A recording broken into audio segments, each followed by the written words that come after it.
여러분 다 평안하십니까? 예, 주님의 은혜가 큽니다. 이제 이 세상은 점점 더 어려워지고 또 어두워져서 다시는 회복할 수 없는 마지막 종말로 우리를 이끌어가는 것임에 틀림이 없는 것 같습니다. 참 어려운 시기에 우리가 지금 살고 있습니다. 그러나 그것은 우리에게 무엇을 말하느냐면 또 동시에 하나님의 성령의 크신 역사가 이를 때가 이제 됐다라는 것을 우리에게 알려주고 있는 것입니다. 여러분, 고난과 핍박과 또한 어려움과 또 마지막 종말 예언의 성취는 동시에 우리에게 성령의 크신 역사가 이제 우리들을 통해서 역사하실 때가 되었다라는 것을 우리에게 말해주고 있는 것입니다. 그러므로 악한 일은 반드시 선한 일에 어떤 그 역사가 있을 것을 우리에게 말씀해 주고 있는 것을 동시에 우리가 깨닫고 알아야 할 것입니다. 여러분, 사도행전 1장 8절을 보시면 다음과 같은 말씀이 기록되어 있죠. 사도행전 1장 8절입니다. 이렇게 말씀하셨습니다. 오직 성령이 너희에게 임하시면 너희가 권능을 받고 예루살렘과 온 유대와 사마리아와 땅 끝까지 이르러 내 증인이 되리라 하시니라. 성령께서 임하시면 여기서 무엇을 받고 그랬습니까? 권능을 받고. 이 권능이 무엇입니까? 오늘은 제가 이 성령의 권능에 대해서 함께 좀 살펴보려고 하는 것입니다. 너희가 권능을 받고 예루살렘과 온 유대와 사마리아와 땅 끝까지 이르러 내 증인이 되리라 하시니라. 여러분, 여기에 제일 먼저 우리가 이해할 것은 성령의 권능을 받으면 그 목적이 복음을 전하는 데 있는 것입니다. 성령의 권능을 받으면 어떤 한 사람이 올라가는 것이 아닙니다. 그 사람이 더 잘 알려지는 것도 아닙니다. 성령의 권능을 받으면 사람들이 깜짝 놀랄 어떤 그 특별한 일이 보여지거나 이루어지는 것은 아닙니다. 여기 말씀하기를 너희가 권능을 받고 온 세상에 나가서 예루살렘과 유대와 사마리아와 땅 끝까지 이르러서 내 증인이 될 것이라. 여러분, 성령은 거룩한 영입니다. Holy Spirit. 그래서 거룩한 영께서 우리 마음 가운데 임하시면 성령은 하나님께로부터 오는 성령이기 때문에, 영이기 때문에 또 하나님의 마음을 아는 분은 성령님밖에 없습니다. 그 성령께서 내 마음을 주관하시면 우리가 하나님께 대한 모든 오해를 가지고 있을 수가 없습니다. 또한 주님께 대한 온전한 이해가 되고 또한 하나님께서 사랑하시는 같이 우리 마음 가운데 그러한 영혼들을 위한 사랑이 생겨서 하나님의 복음을 전하는 일에 큰 능력을 받게 되는 것입니다. 성령께서 우리에게 권능을 주시면, 성령의 권능을 받으면 내가 있는 곳부터 시작해서 계속적으로 온 세상에 하나님의 참된 증인이 될 것이라고 말씀을 하셨습니다. 또한 사도행전 6장입니다. 6장 7절부터 보시면 6장 7절부터 15절까지 있는 말씀을 보시면 다음과 같은 말씀이 있습니다. 사도행전 6장 7절부터 15절까지 있는 말씀입니다. 하나님의 말씀이 점점 왕성하여 예루살렘에 있는 제자의 수가 더 심히 많아지고 허다한 제사장의 무리도 이 도에 복종하니라. 여기 보시면 성령을 받은 다음에 오순절날 120명 정도가 다락방 위에서 성령을 받은 다음에 주의 말씀이 점점 왕성하여져서 그들에게 무슨 이상한 눈에 보이는 참 깜짝 놀랄 초자연적인 능력이 항상 임하니라. 사람들이 놀래니라. 이렇게 말씀하지 않고 하나님의 말씀이 점점 왕성하여져. 왜요? 성령의 권능이 임했으니까. 예루살렘에 있는 제자의 수가 더 심히 많아지고 이제 복음이 전파되고 그들이 예수님을 십자가에 못 박으라고 얘기했던 사람들과 또한 어떻게 해요? 또한 그 도를 거절하고 핍박했던 자들 가운데서 많은 사람들이 회개하고 말씀을 받는 것입니다. 그게 성령의 권능으로 이루어지죠. 또 허다한 제사장의 허다한 지도층에 있는 사람들, 목사들이 이 도에 복종하니라 했습니다. 지금까지 그들이 거절하고 핍박하고 또한 그들이 굉장히 주의하고 했던 그 도에 어떻게 그들이 복종하는 일이 생겼습니까? 그것은 성령의 권능을 받은 주님의 종들이 외칠 때 힘이 있었어요. 말씀을 전하는데 힘이 있었어요. 그것이 성령의 권능인 것을 우리가 알 수 있습니다. 스데반이 은혜와 권능이 충만하여, 그렇죠? 스데반이 은혜와 권능이 충만하여 큰 기사와 표적을 민간에 행하니, 여러분 여기 이 성령의 권능 가운데 기적을 행하는 것도 포함되어 있는 것을 알 수 있습니다. 그런 기적을 행하는 것은 그 사람에게 어떤 특별한 일이 임했다, 하나님께서 그를 존중해서 높이셨다라는 것보다 그가 전파하고 전하는 그 도가, 그 말씀이 하늘로부터 와서 하나님께서 인정하신 진리인 것을 그들에게 확증하기 위해서, 그들에게 확신시키기 위해서 무엇을요? 성령의 권능을 통해서 기적까지 행하는 일이 생겼다라는 것을 말하죠. 그런데 누가, 여기 보세요. 스데반과 싸운 이들이 누굽니까? 이 입장에서 리버디노, 구레네인, 알렉산드라인, 길리기아와 아시아에서 온 사람들의 회당이라는 각 회당에서 어떤 자들이 일어나 스데반으로 더불어 변론할세. 여러분 그때 특별히 누구들이 싸웠습니까? 이민 온 사람들 가운데서, 이민 간 사람들 가운데서 그들이 이제 이 오순절날 절기를 지키기 위해서 온 사람들, 또 이민 간 사람들 가운데서 자주 오기 때문에 그 이민 간 사람들이 돌아왔을 때 그들이 예배드리는 장소인 그 사람들의 회당에 있는 사람들이, 어떤 사람들이 일어나서 스데반과 더불어 변론을 하는 것입니다. 스데반이 지혜와 성령으로 말함을 능히 당치 못하여 사람들을 가르쳐 말시키되 이 사람이 모세와 및 하나님을 모독하는 말하는 것을 우리가 들어노라 하게 하고. 여러분 여기 참 흥미있는 말씀이 있습니다.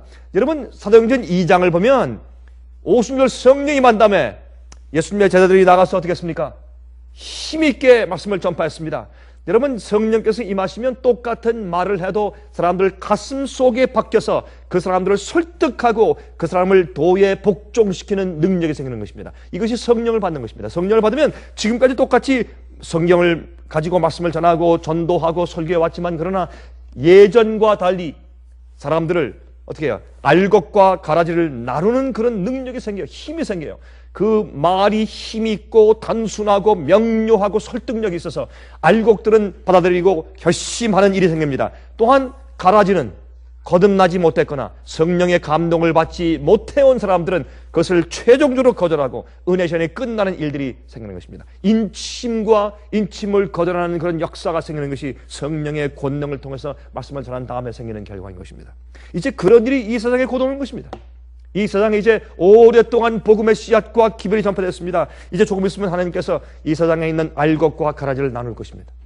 인침을 받는 자들과 그 최종적으로 복음과 마지막 하나님의 자비의 기별을 거절하는 삶 사이에 큰 분열이 생기게 될 것입니다. 그런데 오순절날 성령이 임해서 성령의 권능으로 베드로가 전파했을 때, 그때 하루에 3,000명이 회개했어요.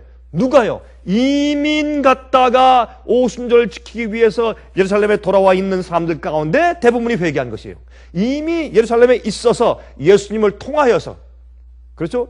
제자들을 통해서 이미 복음과 진리를 듣고 있었던 사람들 가운데 거의 다 거절했고, 그러나 듣지 못하고 있다가 밖에서 이민 갔던 사람들 가운데서 절기를 지키러 온 사람들이 그 말씀을 듣고 회개하고 거의 하루에 3,000명 정도가 회개하고 나왔어요. 그 다음에 성경은 말하기를 나중에 한 5,000명 정도 되었다고 설명하는데, 그때 성령의 권능을 받고서 말씀을 외칠 때 그때 말씀을 받아들이고 회개한 사람들은 사실은 예루살렘의 안에 있던 사람들보다 그 예루살렘으로 와서 이민 갔다가 돌아와서 절기를 지키러 온 사람들, 다시 말해서 이 말씀들을 오래 듣지 못한 사람들에게 복음이 크게 전파되어서 회개하는 사람들이 생겼다는 것을 우리가 짐작해서 알 수 있는 것입니다. 여러분 그 사람들 어떻게 했습니까? 베드로가 설교할 때 뭐라 그랬어요? 우리는 이런 지방 저런 지방 알렉산드리아 리비아 어디에서 온 사람들인데 어찌하여 우리가 우리의 방언으로 알아듣느뇨 하고 말했어요.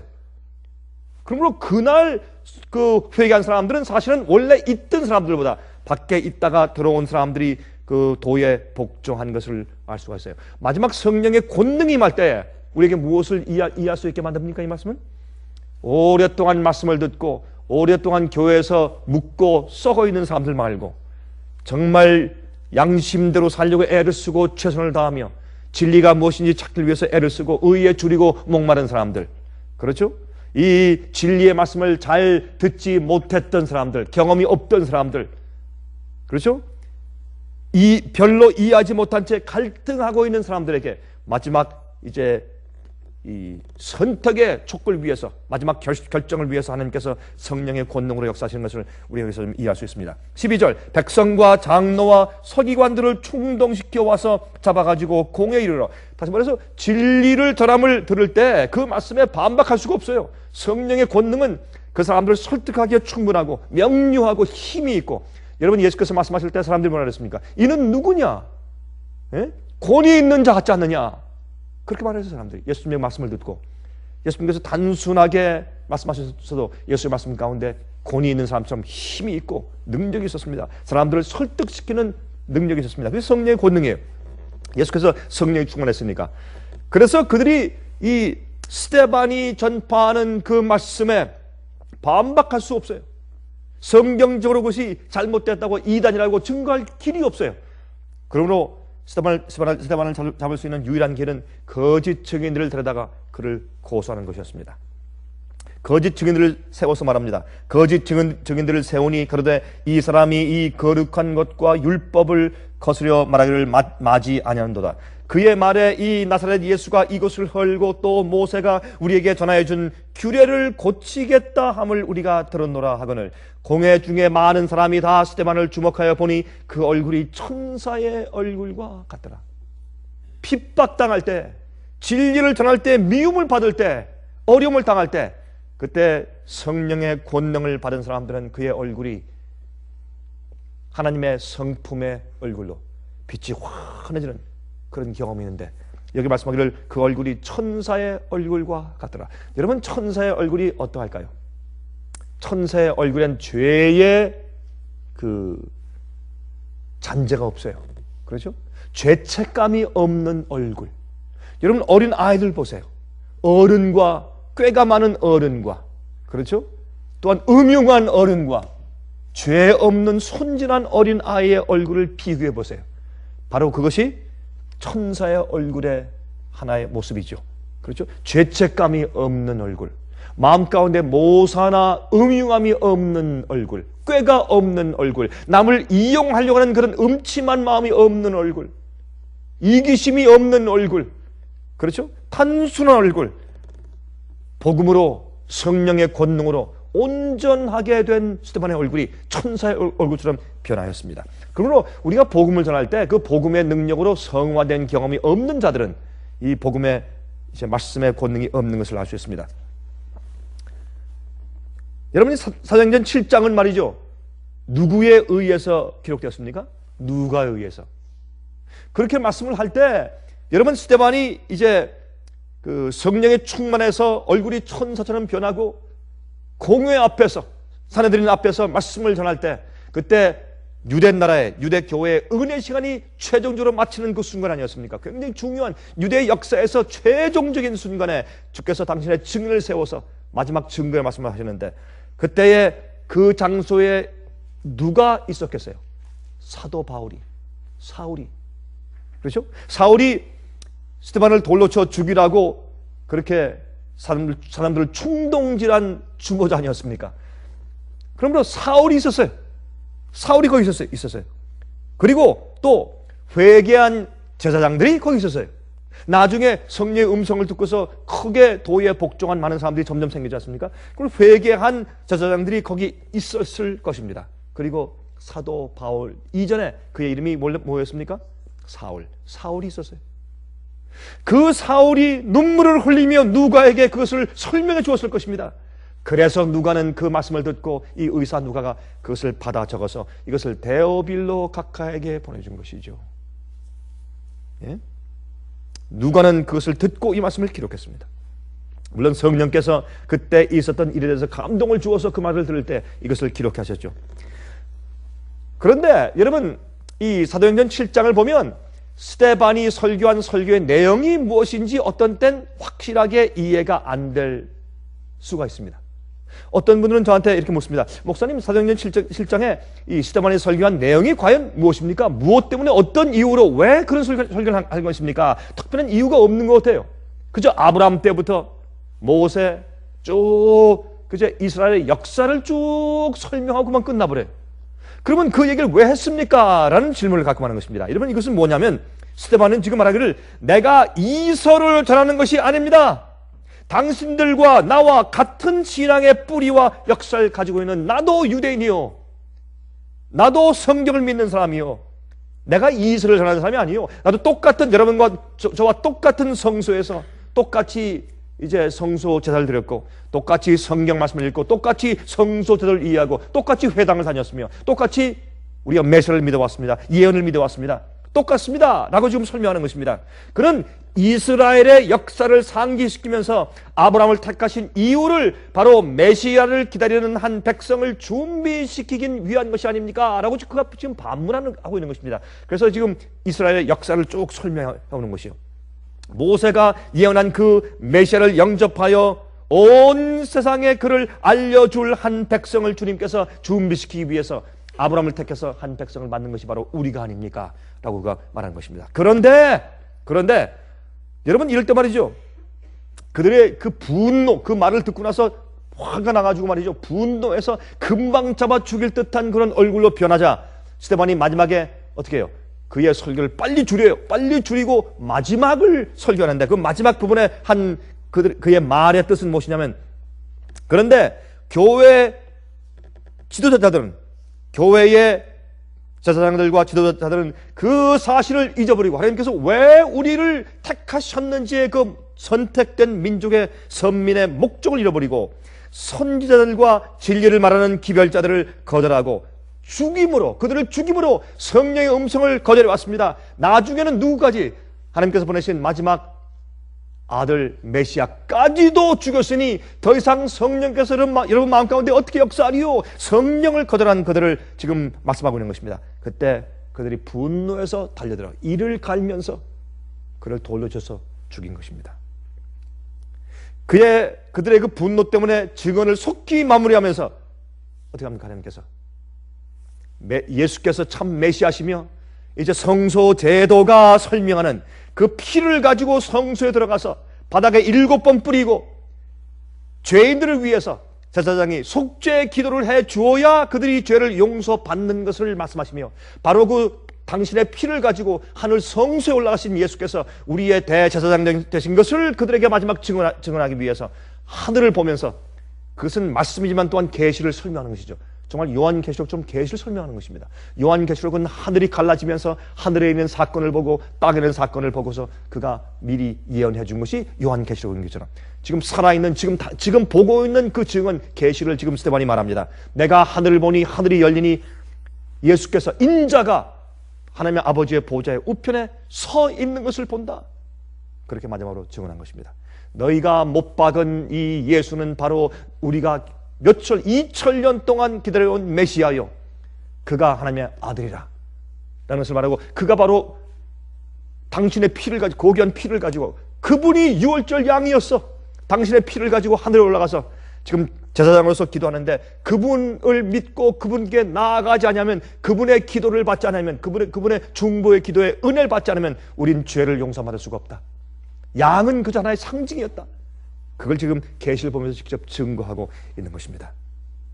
그래서 하늘 성소에서 예수님의 사역을 소개하면서 이제 뜰의 경험은, 성소의 뜰의 경험은 지났어. 이제 하늘 성소의 사역이 시작되었다. 메시아의. 이제 그것을 얘기하면서 그가 순교자가 되는 것입니다. 여러분, 그렇게 말하는 주의 종을 가서 돌로 쳐 죽였으니 그 교회는 어떻게 해요? 이제 메시아가, 하나님의 아들이 새로운 사역으로 들어갈 때 믿음으로 따라 들어가는 것을 거절했으므로 유대인들, 유대교회에 대한 은혜 시간이 영원히 마쳐버린 것입니다. 많은 사람들은 지금 이제 새로 생긴 그런 이스라엘 나라가 그 대를 잇고 있다고 말하는, 그렇게 예언을 푸는 사람도 있지만 그것은 아주 잘못된 것인 것을 우리가 알 수 있는 것입니다. 여기에 이 권능은 하나님의 파워입니다. 스데반도 하나님의 권능을 받아서, 성령의 권능을 받아서 말씀하셨는데, 이 파워는, 이 권능은 영어로 두나미스, 아니 영어 아니고 헬라말로 두나미스입니다. 두나미스는 영어로 다이너마이트, 예? 폭탄이죠. 터지는 폭탄. 우리 속에서 죄의 세력을 터뜨리는 폭탄, 우리의 죄의 우상과 습관을 터뜨려서 내버려는 습관, 그렇죠? 또한 사람들과 적인 사이에 막혀있던 돌들을 터뜨려버리고 산들을 터뜨려버리고 높이 올라간 것은 다 내리고 깊이 내려간 것을 올리고 돌을 치워서 곧바른 길을 내는 침례 요한의 역할이죠. 그 성령의 권능입니다. 침례 요한이 얘기할 때 회개를 선포했을 때, 너희가 회개에 합당한 열매를 맺으라 했을 때 많은 사람이 그 도에 복종하고 회개하였습니다. 이게 성령의 권능입니다. 지금까지 그저 많은 제사장들과 랍비들이 똑같은 말씀을 설교해왔지만 사람들 마음을 꿰뚫어서 그들을 도에 복종시키고 회개케 하고, 예? 진리로 무장되는 경험을 하지 못했어요. 그러니까 성령의 권능이 임하면 침례요한의 사역처럼 높아진 것이 내려가고 깊은 것이 올라가고, 그렇죠? 굽은 길을 똑바로 만들고, 그렇게 해서 예수님께, 하나님께 나가는 대로를 준비시키는 그런 역할을 할 수 있는 것입니다. 이게 성령의 권능이에요. 성령의 권능은 기적이라고만 말하면 안 될 것이요, 성령의 권능은 1차적으로 사람들을 구원하고 복음의 선포에 힘을 주어서 명료하게 만들고, 단순하고 어떤 때는 조용한 말씀이라도 그 말씀 자체에 힘을 주어서 영혼 속에 들어가서 그 영혼이 그 말씀에 의해서 복종되고 확신되고 굴복되고 설득되는 그런 경험을 주는 것이 복음의 권능인 것을 우리가 알 수가 있습니다. 여러분, 그러므로 이것은 증거하는 파워예요. 성령의 권능이 너에게 임하시면 너희가 예루살렘과 유대와 사마리아와 온 땅 끝까지 이르러 내 증인 될 것이라. 그러므로 복음을, 진리를 다른 사람들을 위해서 증거하기 위한 파워를 주는 것이 성령의 권능인 것을 알 수 있습니다. 여러분, 저는 이 일이 마지막 시대에 한 번 더 크게 임하는데, 하나님의 참된 마지막 남은 무리, 참된 그리스도인들, 참된 백성들에게 바로 그 증거하는 파워가 임하는 것을 저는 믿고 지금 기대하고 있는 것입니다. 사람들을 하나님께로 인도하기 위하여 설득력 있게 선포하는 파워인 것을 우리가 알 수 있어요. 제가 이번에 이제 선교 여행을 하면서 제가 많은 사람들 만나고 또 세 번에 걸쳐서 다른 제가 종류의 집회를 하면서 제 마음 가운데 깊은 감동을 받았습니다. 정말 성령의 권능이 필요하다. 사람들을 설득시키는 파워. 여러분, 우리 인간들에게는 힘이 없어요. 우리의 말과 우리의 논리와 우리의 설교 가운데, 우리의 강의 가운데 힘이 없습니다.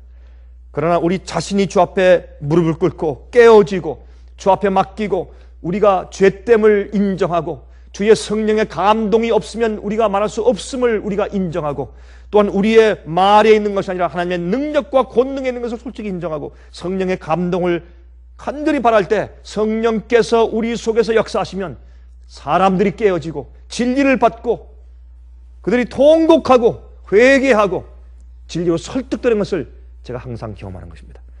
그래서 가끔 제가 강의하고 설교할 때 이거 참 이상하다. 내가 무슨 말을 했길래 저 사람이 저렇게 회개하고 저 사람이 저렇게 진리와 도에 복종하는가? 내 말이 무슨 말을 내가 했길래 저렇게 설득력이 있는가? 내가 무슨 얘기를 했길래 저 사람이 저렇게 감동을 받는가? 하는 것을 제가 제 스스로 보면서 깜짝 놀라는 것은 인간의 일이 아니라 성령의 권능이기 때문에 제가 그렇게 느끼는 것입니다. 여러분, 사도행전 1장 8절에 말씀하기를 오직 성령이 너에게 임하시면 너희가 권능을 받고 예루살렘과 온 유대와 사마리아와 땅 끝까지 이르러 내 증인이 되리라. 그렇게 말씀을 하신 것입니다. 여러분, 우리가 순교자. 앞으로 마지막 환란 때 큰 순교자의, 많은 순교자의 우리가 올 것입니다. 그것이 사도행전, 죄송합니다. 요한계시록, 제가 지금 시간을 바꿔서 좀 그렇습니다. 요한계시록 14장 13절에 있죠. 앞으로 마지막 시대 짐승의 표의 환란 때에 많은 순교자들이 올 것을 성경은 말하고 있습니다. 여러분, 순교자가 많이 올 때 그 순교자를 우리가 영어로 뭐라 그러죠? martyrs. martyrs라는 말의 뜻이 무엇입니까? 헬라 말로 말투레스. 말투레스가 뭡니까? 증인들입니다. 왜 순교가 필요합니까? 주님을 믿는 백성들이, 성령에 충만한 백성들이 진리를 위해서 자기 생애는 물론 자기 생명, 자기의 목까지 바칠 때에 그때 사람들에게 주는 그 감화는 큰 것입니다. 사람들을 움직이는 힘이 있어요. 자기 생명까지 바치면서 진리를 위해서 전파할 때 그들의 성품과 그들의 얼굴에 나오는 시대반 같은 그런 광채, 그들의 확신, 그들의 헌신과 희생, 인간이 할 수 있는 모든 것을 다 하는 것인데 심지어 자기들의 생명까지 바칠 때 그들의 증거가 가장 힘이 있는 것입니다. 그래서 순교자들의 증거가 가장 힘이 있는 것입니다. 그러므로 마지막 시대에 순교자들이 있는데 이 순교자라는 뜻은 증인이라는 뜻입니다. 그래서 하나님의 권능은, 성령의 권능은 우리가 복음의 진리의 증인되게 하기 위해서 성령께서 임하시는 것입니다. 그래서 우리 마음 가운데 성령을 통해서 증인되는 경험이 없으면 어떻게 우리 말씀 가운데 성령의 권능이 함께 하겠느냐 말입니다. 제가 오늘 잠깐 이렇게 제가 이 기름을 넣기 위해서 가서 보니까 정말 기름값이 엄청나게 내려갔어요. 몇 년 전에 제가 기억하는 그 기름값이에요. 어쩌면 이렇게 많이 내려갔어요? 여러분 아십니까? 이 기름이 지금 내려가는 것은 참 우리한테는 참 좋죠. 잠깐 동안 좋죠. 이건 굉장히 위험한 것입니다. 그 이유는 물론 이 기름값을 오르내리게 하는 그 조정하는 것이 오펙 나라의 산유국에 있는 것이 아니라 미국에 있는 월스트리트 주식 시장, 미국에 있는 큰 부자들, 유태인들 몇 명이 그것을 정합니다. 물론 그렇게 이 기름값을 조작하는 의미도 있겠지만 가장 중요한 것은 뭐냐면 여러분 기름을 사고 이제 사재는 그런 수요가 급감한 것입니다. 기름을 사겠다는 수요가 급감했습니다. 이것은 보통 문제가 아닙니다. 여러분 요즘에 말이죠. 미국의 경제가 거의 파탄에 이릅니다. 여러분 오늘도 좀 읽어보니까 내년 초에는 엄청난 대환란이 또 옵니다. 그 이후에 중앙은행이 파산합니다. 미국에. 이 일은 이 세상을, 특별히 미국을 독재 정치 시스템으로 몰고 갈 수밖에 없습니다. 다른 길이 없습니다. 옛날에 무솔리니가 한 일을 보십시오. 파시즘. 이 파시즘이 뭡니까? 경제 파탄 이후에 온 것입니다. 나치즘, 히틀러 뭡니까? 경제 파탄 이후에 온 것입니다. 1917년에 있던 볼셰비키 공산주의 혁명 무엇입니까? 경제 파탄 이후에 온 것입니다. 모든 이 역사는 말이죠. 이런 정치적으로 사람들을 컨트롤하는 독재적인 정치 체제가 온 것은 반드시 그 이전에 경제적인 파탄이 온 다음에 그 일이 있었습니다. 지금도 마찬가지입니다. 그것 이외에는 결론이 없습니다. 그게 성경이 말하는 것입니다. 근데 이번에 오는 독재는 무엇입니까? 종교적인 색채를 뜬 독재가 올 것입니다. 그것밖에는 도리가 없습니다. 옛날보다 지금은 도덕적으로 훨씬 더 타락했기 때문에 사람들은 자기들의 안전과 평화를 질서를 요구하는 것입니다. 조금 더 색다른 그런 일들이 앞으로 생길 것입니다. 여러분 그런데 이것은 뭐냐면 미국의 경제가 파탄되는데 달러 값은 어떻게 해요? 올라가요. 이건 뭘 말하는 것입니까? 이건 참 위험한 것입니다. 이것은 달러 값이 올라가지 않는 것은 성경 예언 가운데 마지막 시대의 마지막 때까지 짐승의 세력을 받쳐주고 올려가는 마지막 세력이 무엇입니까? 미국입니다. 두 뿔 가진 양 같은 짐승입니다. 그래서 예언을 성취하는 의미에서 그렇지만 그 뒤에 달러를 계속 올라가고 떨어지지 않게 하는 부자들의 음모와 그들의 세력이 있는 것입니다. 그들의 어떤 조작이 있는 것입니다. 그래서 달러 값이 내려가잖아요. 여러분 기름값이 떨어집니다. 이것은 뭡니까? 디플레이션이에요. 디플레이션. 여러분 경제가 내려가면 예? 인플레이션 생기죠. 돈을 자꾸 찍어내니까 인플레이션이 생기면 상품값이 물가가 올라가야죠. 물가가 떨어져요. 이것은 더 위험해요. 왜? 수요가 줄어드니까. 이걸 디플레이션. 여러분 디플레이션은 참 컨트롤하기가 어렵습니다. 인플레이션은 고칠 수가 있어요. 그러나 디플레이션은 처방할 길이 없습니다. 이 세상은 마지막으로 좀 달려가고 있는데 이제 오는 것은 무엇입니까? 성령의 권능이 옵니다. 마지막에 대한 얘기만 할 것이 아니라 여러분 이것은 무엇입니까? 위기 가운데 주님께서 항상 역사하세요.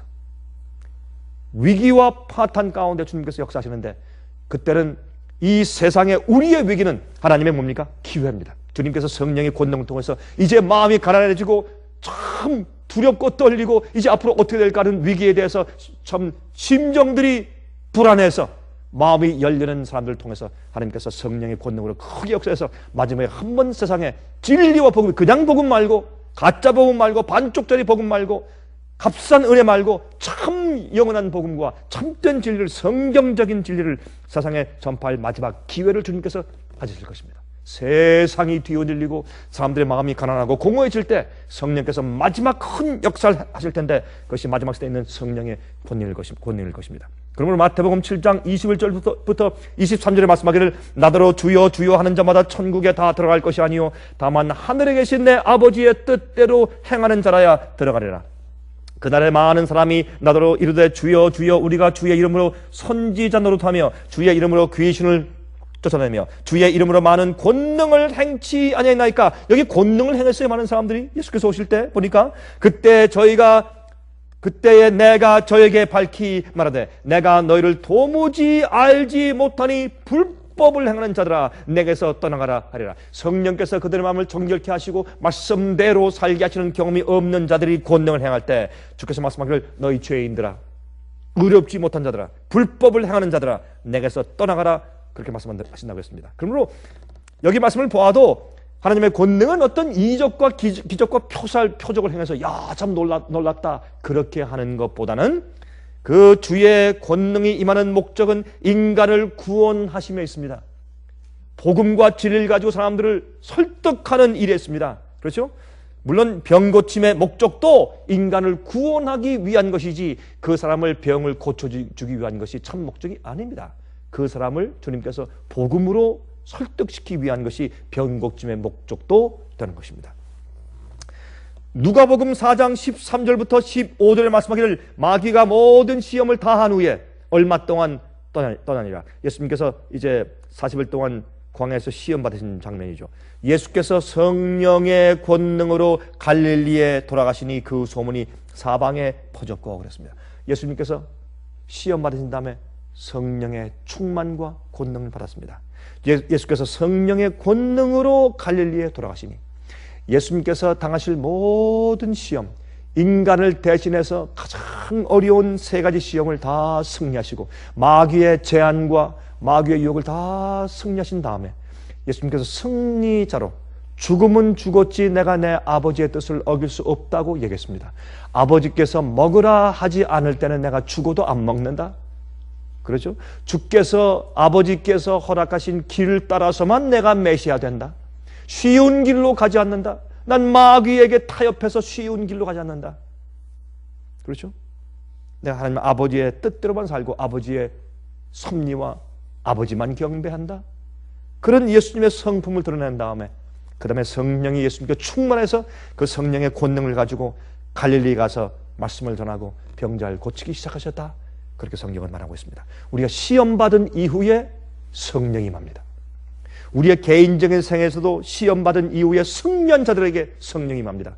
마지막 시대에도 짐승의 피의 환난의 그 테스트와 시험을 이기고 승리한 자들에게 성령께서 크게 임해서 옛날 오순절 당시에 임했던 성령처럼 그들에게 임해서 그들이 앞으로 큰 증거하는 일을 하게 주님께서 하실 것입니다. 누가복음 4장 18절 19절 주의 성령이 내게 임하셨으니 이는 가난한 자에게 복음을 전하게 하시려고 내게 기름을 부으시고 나를 보내사 포로된 자에게 자유를, 눈먼 자에게 다시 보게 함을 전파하며 눌린 자를 자유케 하고 주의 은혜의 해를 전파하게 하려 하심이라 하였더라. 이것은 무엇입니까? 예수님께서 성령의 권능을 가지고 나가서 죄에 빠진 자들을, 거기 마귀에게 포로된 자들, 앞을 보지 못하는 자들은 무엇을 의미합니까? 진리를 보지 못하는 자들입니다. 그렇죠? 죄에 포로된 자들, 전부 다 눌린 자들 다 자유케 하고 해방시키기 위해서 주님께서 은혜의 해를 전파하고 복음을 전파하기 위해서 성령의 권능을 통해서 이제 나가신 것을 볼 수 있습니다. 마가복음 6장 4절부터 6절이 말씀하기를 예수께서 저에게 이르시되 선지자가 자기 고향과 자기 친척과 자기 집 외에서는 존경을 받지 않음이 없느니라 하시며 거기서는 아무 권능도 행하실 수 없어 다만 소수의 병인에게 안수하여 고치실 뿐이었고 저희의 믿지 않음을 이상히 여기셨더라. 이에 모든 촌에 두루다니시며 가르치시더라. 예수님께서 어디에요? 나사렛에 갔을 때 당신의 고향에선 예수님께서 거절당했습니다. 아주 적은 숫자만 예수님을 받아들이고 인정하고 말씀을 들었습니다. 예수님께서 너무나 이상히 여기시고 거기서는 아무 권능도 행하실 수 없었더라.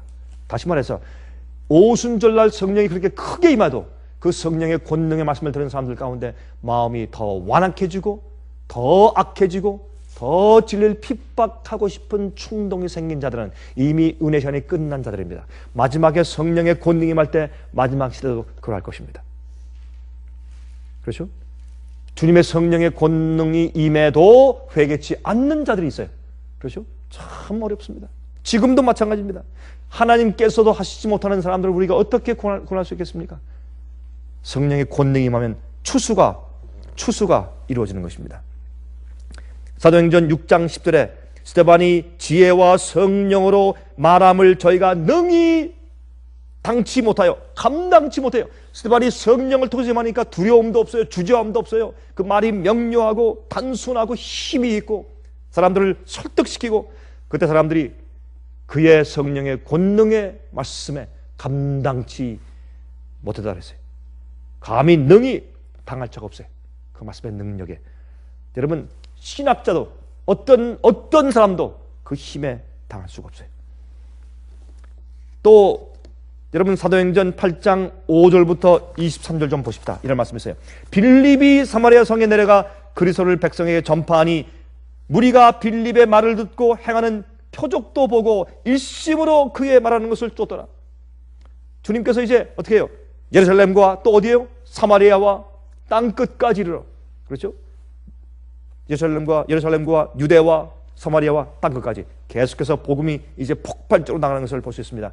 빌립이 사마리아 지방에 와서 이제 말씀을 전합니다. 그때 많은 사람들이 일심으로 그의 말하는 것을 쫓아요. 마지막 시대 성령의 권능으로 말씀이 크게 선포될 때 누가? 빛을 많이 받지 못한 자들, 소외된 자들, 잘 몰랐던 자들이 크게 성령의 음성에 응답하여 나올 것을 우리가 보는 것입니다. 이것은 옛날 오순절 성령 때 역사가 마지막에 다시 반복될 것을 보는 것입니다. 많은 사람에게 붙었던 더러운 귀신들이 크게 소리를 지르며 나가고 또 많은 중풍병자와 안전뱅이가 나오니 여러분 다시 말해서 마귀에 의해서 짓눌려 있던 자들이 해방되는 경험하고 또 말씀을 이해하고 교회 다니고 하나님을 안다고 했지만 어떤 의미에서 중풍병자의 반은 반신불수요. 왜? 반쪽짜리 복음을 이해했으니까, 진리를 확실히 이해하지 못했으니까. 또 안전뱅이요. 마음대로 다닐 수가 없어요. 그렇게 예수를 믿고 교회 나가며 기도하며 찬송 부르며 11조 드리며 다닌 사람들이지만 그러나 진리를 확실하게 이해하지 못했기 때문에 마치 중풍병자와 안전뱅이 같은 자들이 나음을 받아요. 그래서 실제적으로 그런 일이 있었어요. 마지막에도 있을 것이지만 그러나 이것은 영적으로 또 우리에게 말씀하기를 그렇게 온전하지 못했던 자들이 고침받는 놀라운 역사가 앞으로 있을 것입니다. 그래서 8절에 말씀하기를 그 성에 큰 기쁨이 있더라. 그 성에 시몬이라 하는 사람이 전부터 있어 마술을 행하여 사마리아 백성을 놀라게 하며 자칭 큰 자라 하니 낮은 사람부터 높은 사람까지 다 청종하여 그러되 이 사람은 크다 일컫는 하나님의 능력이라 하더라. 다시 말해서 그는 마술을 행했지만은 그러나 사람들이 잘 몰랐으니까 진리가 받지 못하고 그들이 충분히 말씀과 진리를 이해하지 못했기 때문에 그가 행하는 능력을 무조건 능력을 보면 뭐라 그래요? 하나님의 능력이다 그렇게 오해했단 말이에요. 오늘날도 교회 안에서 가짜 기적과 가짜 능력이 판을 칩니다. 그런데 사람들이 모르기 때문에 하나님의 능력이다, 기적이다, 성령의 권능이다 그렇게 하고 있다 그 말입니다. 옛날에도 빛이 충분히 가지 못하고 소외당한 백성들 가운데서 많은 사람들이 이 마술을 행하는 시몬에게 그의 그 능력을 하나님의 능력이라고 곡해하고 그를 많이 따랐다 그랬습니다. 그런데 11절 오랫동안 그 마술에 놀랐으므로 저희가 청중하더니 그를 따랐습니다. 그 시몬의 말이 마치 하나님의 권능의 말처럼 그들이 따르고 인정했단 말입니다. 그때 12절 빌립이 하나님 나라와 및 예수 그리스도의 이름에 관하여 전도함을 저희가 믿고 남녀가 다 침례받으니 너무 그의 권능을 보니까 순수해요. 순결해요. 예? 앞뒤가 맞아요. 성경적이에요. 그들이 놀라서 이 빌립의 말을 들었습니다. 그때 빌립의 권능은 마술보다 더 컸어요. 앞으로 성령이 마시면 어떻게 해요? 예수께서 행하신 바울이 행한 베드로가 행한 주님의 종들이 행한, 빌립이 행하고 스데반이 행한 놀라운 기적들이 주의 백성을 따르게 될 것입니다. 여러분, 그럴 때 그 권능들은 이런 마술하는 것처럼 다른 영을 통해서 행했던 기적보다 훨씬 더 큰 기적이 임함을 사람들이 보게 될 것입니다. 큰 기적을 보게 될 것입니다. 사람들이 거기에 이제 복종하는 일들이 곧 생기게 될 것입니다. 시몬도 보고 놀랐어요. 시몬도 믿고 시몬까지 믿었어요. 그렇죠? 자기가 행한 것보다 훨씬 더 큰 능력이 임한 것을 그가 보았어요. 시몬도 믿고 침례를 받은 후에 전심으로 빌립을 따라다니며 그 나타나는 표적과 큰 능력을 보고 놀라니라. 여러분, 앞으로 말이죠, 여기 보니까 빌립의 권능을, 성령의 권능을 보고 그의 능력을 보고 빌립까지 놀랐어요. 앞으로 말이죠, 많은 거짓 기적을 하는 사람들도 앞으로 참 성령의 권능이 임하는 것을 보고 그들도 앞으로 놀랄 것입니다.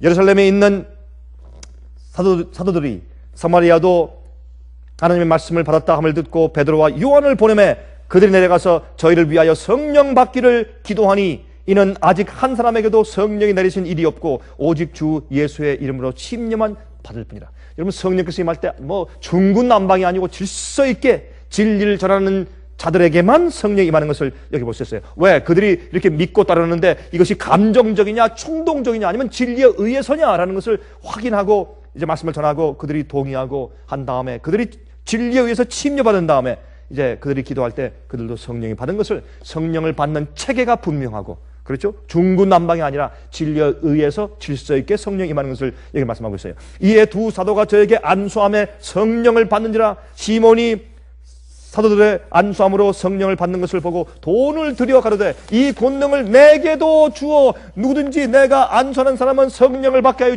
주옵소서 하니, 다시 말해서 그는 무엇입니까? 자기의 인기와 자기의 평판과 자기 자신이 높아질 것을 원하는 그런 이기적인 마음과 교만을 통해서 그렇게 구하는 것입니다. 자기가 권위를 가지게 되고 유명해지기를 원하는 동기입니다. 하나님께 영광을 돌리는 것이 아니라 인간들의, 다른 사람들의 구원이 아니라 자기 중심적인 요구인 것입니다. 그런 사람들에게 성령이 임할 수가 없죠. 베드로가 가로되 내가 하나님의 선물을 돈 주고 살 줄로 생각하였으니 내 은과 내가 함께 망할지어다. 그렇죠?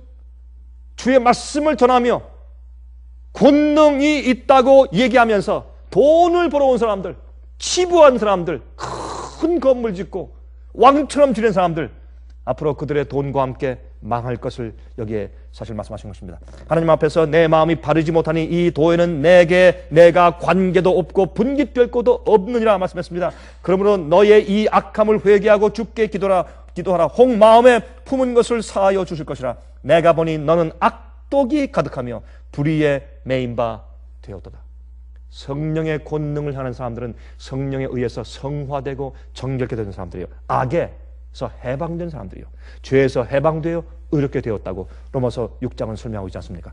요한복음 14장 26절 보혜사 곧 아버지께서 내 이름으로 보내실 성령 그가 너에게 모든 것을 가르치시고 내가 너에게 말한 모든 것을 생각나게 하시리라. 성령은 우리를 모든 진리로 인도한다겠습니다. 성경의 말씀으로 인도하고 깨닫게 하는 영이 먼저 우리에게 임하는 것입니다. 그런 말씀을 우리가 증거할 수 있죠. 요한복음 15장 26절 내가 아버지께로서 너에게 보낼 보혜사 곧 아버지께로서 나오시는 진리의 성령이 오실 때 그가 나를 증거하실 것이요 너희가 하늘로부터 권능을 받으면 너희가 예루살렘과 유대와 사마리아와 땅끝까지 이르러서 내 증인 될 것이라.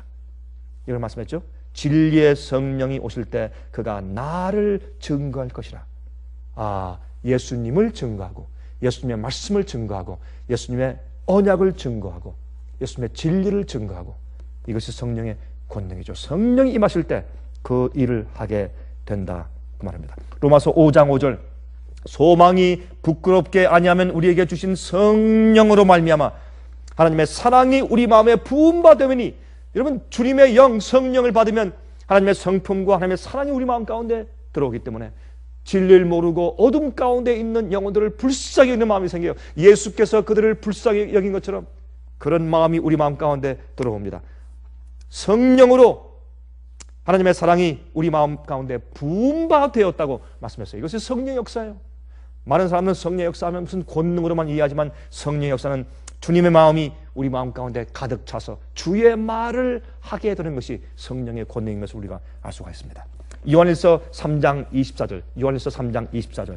그의 계명들을 지키는 자는 주 안에 거하고, 주님의 사랑이 내 마음 가운데 거하는 것은 성령께서 내 마음 가운데 거하는 것인데, 그런 자들은 주께서 우리 마음 가운데 거하면 누굴 통해서? 성령을 통해서 거하시면. 여러분, 요한복음 14장의 말씀하기를 어떻게 말씀했습니까? 보혜사 성령을 통해서 내가 아버지와 함께 너희 속에 거처를 마련할 것이라. 예수님께서 우리 마음 가운데 거하십니다. 누굴 통해서? 성령을 통해서. 그렇게 예수께서 말씀하세요. 보혜사 성령을 통해서 그렇게 하신다고 약속하셨어요. 그러면 보세요. 그의 계명들을 지키는 자는 주 안에 거하고 주는 저 안에 거하느니라. 성령께서 마음 가운데 거하시는데 어떻게 계명을 어겨요? 어떻게 계명을 어깁니까? 그렇죠? 우리에게 주신 성령으로 말미암아 그가 우리 안에 거하시는 주를 우리가 아느니라. 그렇게 말씀했습니다. 베드로전서 1장 2절. 곧 하나님 아버지의 미리 아심을 따라 성령의 거룩하게 하심으로 순종함과. 성령께서 우리 마음 가운데 역사해서 우리로 하여금 주의 계명을 지키고 순종할 수 있는 삶을 살게 만드시는 것이죠. 곧 하나님 아버지의 미리 하심을 따라 성령의 거룩하게 하심으로 순종함과. 많은 사람은 성령의 거룩하심과 성령의 권능하면 어떤 힘이 있고 어떤 기적을 행하고 표적을 행하고 그렇게만 초자연적인 능력이 행하고 그렇게만 이해하지만, 여기 말씀하기를 어떻게 해요? 성령은 우리 마음 가운데 들어와서 진리를 깨닫게 하고 진리로 성화되게 하고 진리로 정결케 되고 진리로 거룩하게 되어서 주의 말씀을 순종하여 따라 살게 만드는 것이 주의 성령의 역사라고 이렇게 말씀하고 있어요. 베드로 사도 오순절날 성령 받고 그 성령의 권능으로 하루에 3,000명 회개시킨 베드로가 말하기를 성령의 거룩하게 하심이 있으면 순종하는 것이다 말을 했어요. 성령의 거룩하게 하심으로 순종함과 예수 그리스도의 피 뿌림을 얻기 위하여 택하심을 입은 자들에게 편지하노니 은혜와 평강이 너에게 더욱 많을지어다. 성령의 은혜를 경험치 못한 자들, 진리로 정결케 됨을 경험치 못한 자들은, 성령이 충만해서 주의 진리와 말씀을 계명을 순종하는 경험을 하지 못한 자들은 마지막에 복음을 전하는 성령의 권능을 경험치 못할 것입니다. 앞으로 이제 이 세상의 앞날을 보니까 이건 틀림이 없습니다. 이제 머지않은 장래에 언제인지 모릅니다. 1년 걸릴지 2년 걸릴지 우린 그것은 알 수 없습니다. 우린 하나님이 아니기 때문에 정확한 날짜를 알 수 없습니다. 그러나 분명한 것은 이제 지금 시작되는 이것은 바벨론이 무너지는 그런 사건들인데, 이제 앞으로 무엇이 올 것에 대해서 성경은 분명히 말씀하고 있는데, 이때는 또 하나님의 기회입니다. 이젠 이때에 세상을 버리고 성령이 충만한 백성들이 일어나서 성령의 권능을 받고 마지막 추수사업을 하는 것입니다. 성령으로 인치는 것입니다. 복음의 권능이 임합니다. 이때 여러분과 저에게 성령의 권능이 크게 임하시기를 간절히 바랍니다. 하늘에 계신 우리 아버지시여, 우리 죄를 사하시되 말끔히 씻어주심으로 사하시고 죄의 잔재와 습관이 우리 속에 남아있지 않도록 축복해 주시길 주 앞에 간구합니다. 그리고 주님께서 마지막 추수사업하실 때 옛날 오순절 성령을 주시고 회개한 자들을 통해서 복음의 권능을 가지고 사람들을, 알곡들을 모으신 것을 우리가 배웁니다.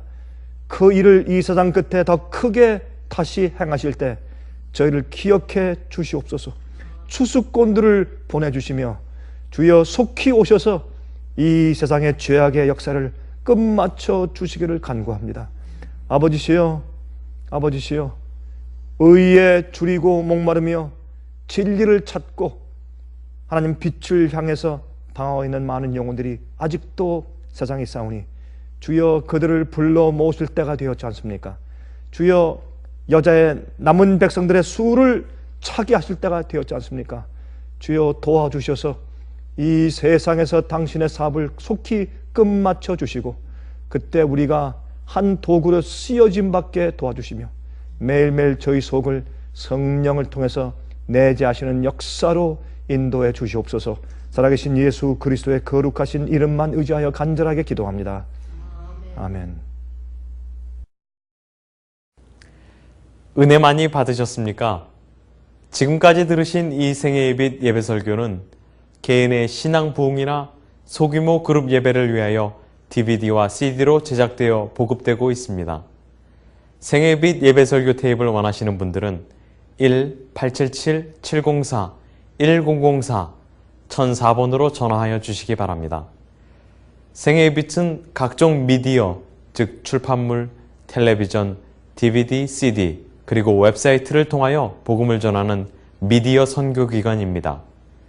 생애빛에서 이루어지는 선교사업을 크게 7가지로 나누어 소개하면 다음과 같습니다. 첫째로, 생애빛은 가정과 건강과 참된 신앙을 소개하는 월간지 살아남는 이들을 매달 발간하고 있습니다. 가정과 건강 문제뿐만 아니라 참된 신앙과 성경에 나타나 있는 중요한 진리들에 대하여 매달 깊이 있게 다루는 최고의 신앙지입니다. 둘째로, 생애빛은 미국의 주요 도시에서 텔레비전 선교 방송을 하고 있습니다. 많은 분들은 생애빛 선교 방송을 통하여 복음을 발견하고 새로운 생애를 살아가고 있습니다. 셋째로, 생애빛에서는 우편통신을 통하여 평신도들의 성경 연구를 도와드리는 성경통신학교를 운영하고 있습니다. 성경에 나타나 있는 중요한 문제들에 대하여 체계 있게 공부하기를 원하시는 분들은 성경 연구 단기 코스와 계시록을 통한 성경 교리 연구, 또한 요한계시록 연구 과목을 신청하시기 바랍니다. 교재 및 모든 비용이 무료인 생애빛 성경 연구 과정을 통하여 복음과 예언 문제를 가장 쉽고 체계 있게 공부하시기를 바랍니다. 넷째로, 생애빛은 예언 연구를 위하여 특별하게 제작된 DVD 시리즈를 나누어 드리고 있습니다. 성경 구약과 신약의 대표적 예언서인 다니엘서와 요한계시록을 처음부터 마지막까지 자세하게 해설해 드리는 예언 연구 DVD 시리즈를 통하여 많은 분들이 성경과 미래에 대한 새로운 시야를 가지고 살아가게 되었습니다. 마지막 시대의 복음과 비밀이 담겨져 있는 다니엘과 요한계시록 DVD 시리즈를 신청하셔서 새로운 영적 부흥을 체험하시기 바랍니다. 다섯째로, 생애빛은 강병국 목사님의 예배 설교가 담겨져 있는 DVD와 CD를 원하는 모든 그리스도인들에게 나누어 드리고 있습니다. 매주 생애빛 예배 설교 테이프를 받기를 원하시는 분들은 생애빛으로 연락하여 신청하여 주시기 바랍니다. 여섯째로, 저희 생애빛 선교센터에서는 성경 신구약의 모든 진리를 요약하여 각 주제별로 소책자를 만들어 놓았습니다. 이 책자는 오류가 난무하는 혼돈스러운 세상에서 여러분들을 정확한 하나님의 말씀의 길로 안내해 드릴 것입니다. 이 소책자를 신청하시려면 생애빛 뉴욕 지부로 신청해야 하는데, 뉴욕 지부의 번호는 1-888-881-1004, 1-888-881-1004, 1004번입니다. 끝으로 생애예배 선교 사업에 대해서 좀 더 자세하게 알기를 원하시는 분들은 웹사이트 www.sostv.net을 방문하시기 바랍니다. 생애예배 웹사이트에는 지금까지 나온 모든 월간지와 DVD, 텔레비전 방송물들을 누구나 무료로 보실 수 있도록 준비되어 있습니다. 지금까지 소개해드린 생애예배 선교 교재들 중에서 원하시는 책자나 테이프 있으시면 무료 전화 1-877-704-1004, 1-877-704-1004, 1004번으로 신청하여 주시기 바랍니다. 미국 동부 시간으로 월요일부터 금요일까지 9시에서 5시 사이에 전화해 주시기 바랍니다. 그럼 다음 시간까지